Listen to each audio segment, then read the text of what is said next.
Assalamualaikum warahmatullahi wabarakatuh. Perkenalkan, kami dari kelompok 1. Di sini kami akan membawakan materi presentasi mengenai hakikat penulisan karya ilmiah dan pola pikir karya ilmiah. Untuk kelompok kami terdiri dari 6 anggota. Yang pertama atas nama Abdul Aziz, yang kedua Amelia Utami, yang ketiga saya sendiri Erika Mardiana, yang keempat Sulastri, yang kelima Riko Febrian, yang keenam Wiwit Vina Putri. Baiklah, langsung saja kita masuk ke pembahasan yang pertama, yaitu hakikat penulisan karya ilmiah. Untuk pembahasan ini terdiri dari 4 materi. Yang pertama, pengertian karya ilmiah. Yang kedua, ciri-ciri karya ilmiah. Yang ketiga, jenis-jenis karya ilmiah. Dan yang keempat, kode etik penulisan karya ilmiah. Baiklah, untuk pembahasan yang pertama, pengertian karya ilmiah. Karya ilmiah adalah satu karangan yang disusun secara sistematis dan bersifat ilmiah. Sistematis berarti bahwa karangan atau karya tulis tersebut disusun menurut aturan tertentu sehingga kaitan antara bagian-bagian tersebut sangat jelas dan padu. Bersifat ilmiah berarti bahwa karya tulis tersebut menyajikan satu deskripsi, gagasan, argumentasi, atau pemecahan masalah yang didasarkan pada berbagai bukti empirik atau kajian teoretis, sehingga para pembacanya dapat merunut atau melacak kebenaran bukti empirik atau teoretik yang mendukung gagasan tersebut. Pengertian ini sejalan dengan pengertian yang diberikan oleh Brotowijoyo, yaitu karangan ilmiah adalah karangan ilmu pengetahuan yang menyajikan fakta dan ditulis menurut metodologi penulisan yang baik dan benar. Ditambahkan pula bahwa karangan ilmiah harus ditulis secara jujur dan akurat berdasarkan kebenaran tanpa mengingat akibatnya. Kebenaran dalam sebuah karya ilmiah bukan merupakan kebenaran normatif, melainkan kebenaran objektif dan positif sesuai dengan fakta dan data di lapangan. Nah, ini untuk pengertian karya ilmiah. Untuk penjelasan berikutnya akan dilanjutkan oleh teman-teman saya. Baik, untuk slide selanjutnya kita akan membahas tentang ciri-ciri karya ilmiah. Yang pertama, dari segi isi. Karya ilmiah menyajikan pengetahuan yang dapat berupa gagasan, deskripsi tentang sesuatu, atau pemecah satu masalah. Yang kedua, pengetahuan yang disajikan tersebut didasarkan oleh fakta atau data, atau pada teori-teori yang telah diakui kebenarannya. Yang ketiga, mengandung kebenaran yang objektif serta kejujuran dalam penulisan. Dan yang terakhir, bahasa yang digunakan adalah bahasa baku dan banyak menggunakan istilah teknis. Di samping itu, istilah-istilah ini bersifat denotatif. Jenis-jenis karya ilmiah. Karya ilmiah memiliki beberapa jenis seperti artikel, makalah, skripsi, work paper, tesis, and disertasi. Pengertian dari artikel adalah sebuah karya tulis yang isinya berupa gagasan atau fakta yang dapat membujuk, meyakinkan, mendidik, serta menghibur pembacanya. Biasanya, artikel memiliki panjang kalimat dengan jumlah karakter tertentu. Yang kedua, makalah. Makalah adalah jenis karya tulis yang bersifat ilmiah. Biasanya, makalah ditulis untuk keperluan terkait dengan pendidikan.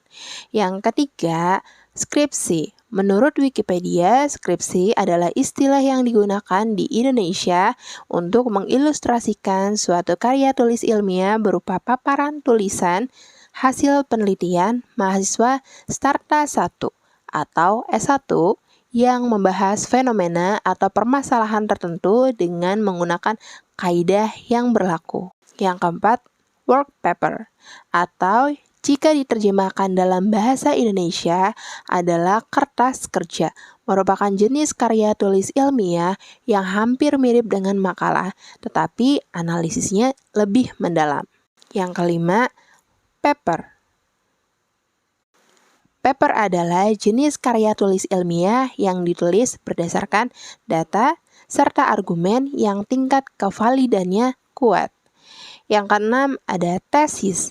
Tesis kurang lebih serupa dengan skripsi pada mahasiswa Starta 1, tetapi tesis menganalisis topik dengan lebih kompleks, sehingga esensi ilmiahnya lebih kuat dan lebih kompleks jika dibanding dengan skripsi. Tesis dibuat sebagai syarat kelulusan untuk meraih gelar magister atau master yang ditempuh oleh mahasiswa pasca sarjana atau S2. Yang ketujuh ada disertasi. Disertasi adalah karya tulis ilmiah resmi akhir seseorang mahasiswa dalam menyelesaikan program S3.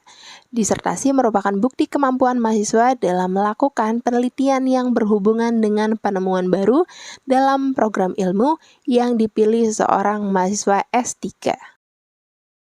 Oke, selanjutnya ada kode etik penulisan karya ilmiah. Sifat etika penulisan ilmiah terdiri atas kejujuran atau honesty, bebas dari plagiarisme, menjunjung hak cipta, keabsahan atau validity, serta keterandalan atau reliability seperti accuracy and consistency. Kejujuran adalah sifat dan syarat dasar yang harus dimiliki oleh penulis. Norma ini berkaitan dengan pengutipan dan perujukan, perizinan terhadap bahan yang digunakan, dan penyebutan sumber data atau informan. Etika penulisan ilmiah adalah norma atau standar aturan perilaku yang harus dilakukan dan yang tidak boleh dilakukan oleh penulis tentang baik dan buruknya cara penulisan ilmiah.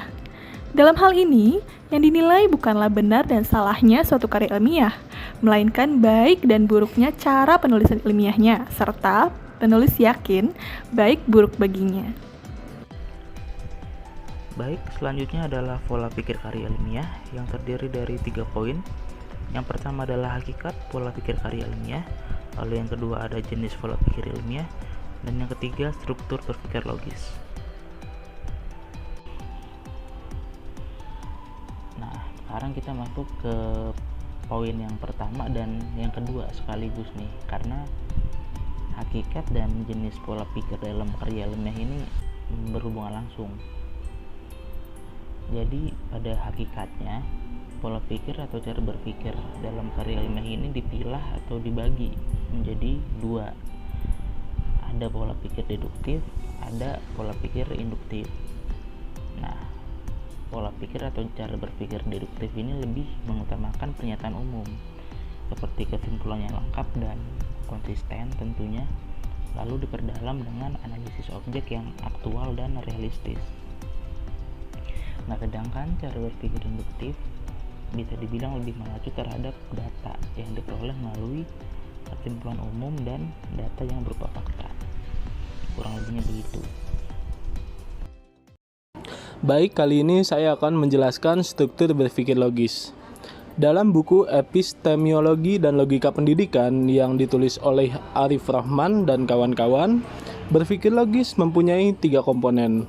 Ketiga komponen tersebut yaitu pengertian atau konsep, keputusan atau decision, dan penalaran atau reasoning. Pengertian merupakan penangkapan inti dari suatu objek atau kejadian. Kata lain dari pengertian yaitu konsep. Konsep merupakan gambaran luas suatu objek atau kejadian. Muncul rumusan dari pengertian atau konsep tersebut. Rumusan merupakan sebuah keingintahuan terhadap suatu hal. Rumusan dari pengertian atau konsep tersebut akan menghasilkan sebuah definisi. Keputusan merupakan suatu aksi seseorang dalam menyatakan untuk mengakui atau memungkiri suatu hal. Keputusan setiap orang didasari oleh hasil tindakan akal budi yang dimiliki manusia. Penalaran atau reasoning merupakan suatu proses manusia dengan akal budi untuk mencapai sebuah kesimpulan dari satu atau lebih hal yang telah ia ketahui sebelumnya. Hal-hal yang telah ia ketahui sebelumnya merupakan sebuah data. Data tersebut akan menghasilkan sebuah kesimpulan atau pendapat baru yang sebelumnya belum diketahui. Data merupakan fakta empirik yang sebelumnya sudah diketahui kebenarannya. Kaitan antara pengertian, keputusan, dan penalaran sangat erat. Tanpa adanya salah satu komponen tersebut, hasil dalam berpikir belum dapat dipastikan sesuai dengan logika manusia pada umumnya. Dalam berpikir logis, komponen-komponen tersebut harus dilalui secara berurutan. Dalam proses berpikir logis, terdapat pendapat yang diasumsikan, diakui kebenarannya, atau sebelumnya sudah terbukti kebenarannya. Berpikir logis yang dilakukan manusia sangat penting agar semua tindakan mudah dipahami oleh akal sehat manusia lainnya. Sekian tentang penjelasan struktur berpikir logis. Dalam seluruh penjelasan kami, kesimpulannya adalah karya ilmiah adalah suatu karya tulis yang disusun menurut aturan tertentu dalam kurung sistematis sehingga jelas dan mendeskripsikan suatu gagasan, argumentasi, dan pemecahan masalah dengan berbagai bukti empirik. Jenis karya ilmiah ada berupa skripsi, disertasi, tesis, paper, work paper, makalah, dan artikel. Dalam penulisan karya ilmiah, kita menggunakan bahasa yang baku dan kata istilah dengan makna yang tepat. Sekian kami dari kelompok 2 yang mempresentasikan hasil karya diskusi kita untuk presentasi ini. Terima kasih untuk kesempatannya bisa mempresentasikan hasil karya kelompok kami.